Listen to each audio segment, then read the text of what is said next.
So children, let us start with the last part of the presentation, that is part 5 of chapter 1 Geography. In this part, we are going to cover an important issue for you to understand seriously, that is conservation of resources. So before we proceed, let us understand what do we mean by term conservation of resources. It means that prevention of loss, waste, damage or destruction of resources through their care and proper arrangements. And here the role of human beings is very, very essential and important.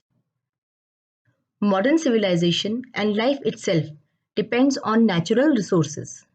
We need to be concerned about whether there will be enough to sustain development, not just for people now, but also for future generations.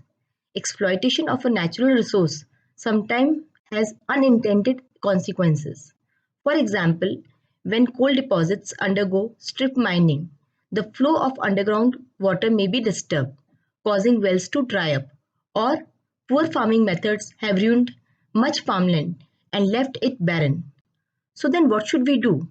Should we think over it or let the things go the way they are going? No, we cannot let go the things the way they are going. Today, with the steady growth of population and the increase in production, the need for conservation of our natural assets is greater than ever. The process of conservation even allows some non-renewable resources to be used over a longer period of time. So children, now let us discuss some steps to conserve our natural resources. So firstly, we should understand that we are over-dependent on non-renewable resources. People must look for alternatives to resources that are becoming scarce. For example, aluminium may be used in place of copper for many purposes. While copper is scarce, deposits of bauxite and clay contain more aluminium than people can use.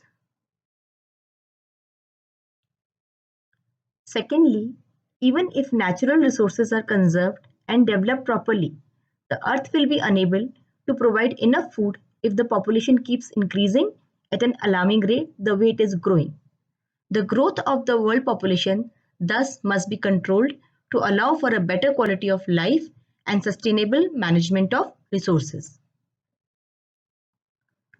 Next, we must avoid disastrous changes in the ecosystems, even as we try to increase agricultural land use, forestry, fishing, and water development. We need to maintain the balance between the ecosystem for the future to be safe and secure. Children, fumes from automobiles and smoke from factories poison the air. This kills trees and endangers human health. Government regulations can control this damage to the environment by reducing the emission of poisonous substances in the air. Besides this, proper waste management techniques should be adopted. Each of us must take responsibility for our actions and attitudes, and each one of us must learn to take care of our immediate environment.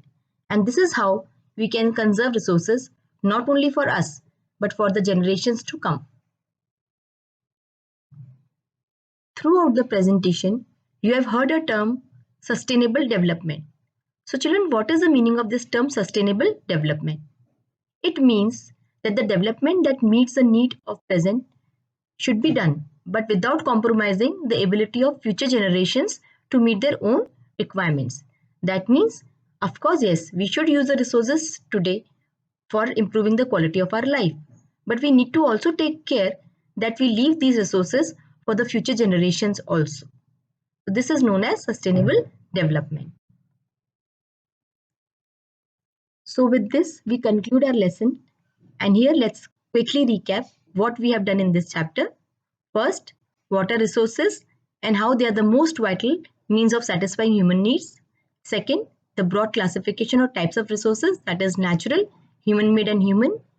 Then, what are the steps we should take to conserve the resources? And lastly, what do we mean by term sustainable development? So children, with this, we come to end of chapter 1 geography. Tomorrow we will be coming with some question answers through worksheet. Till then, revise all the 5 presentations so that you can answer the questions put up in the worksheet. Wish you all a very happy and joyful learning. Thank you so much.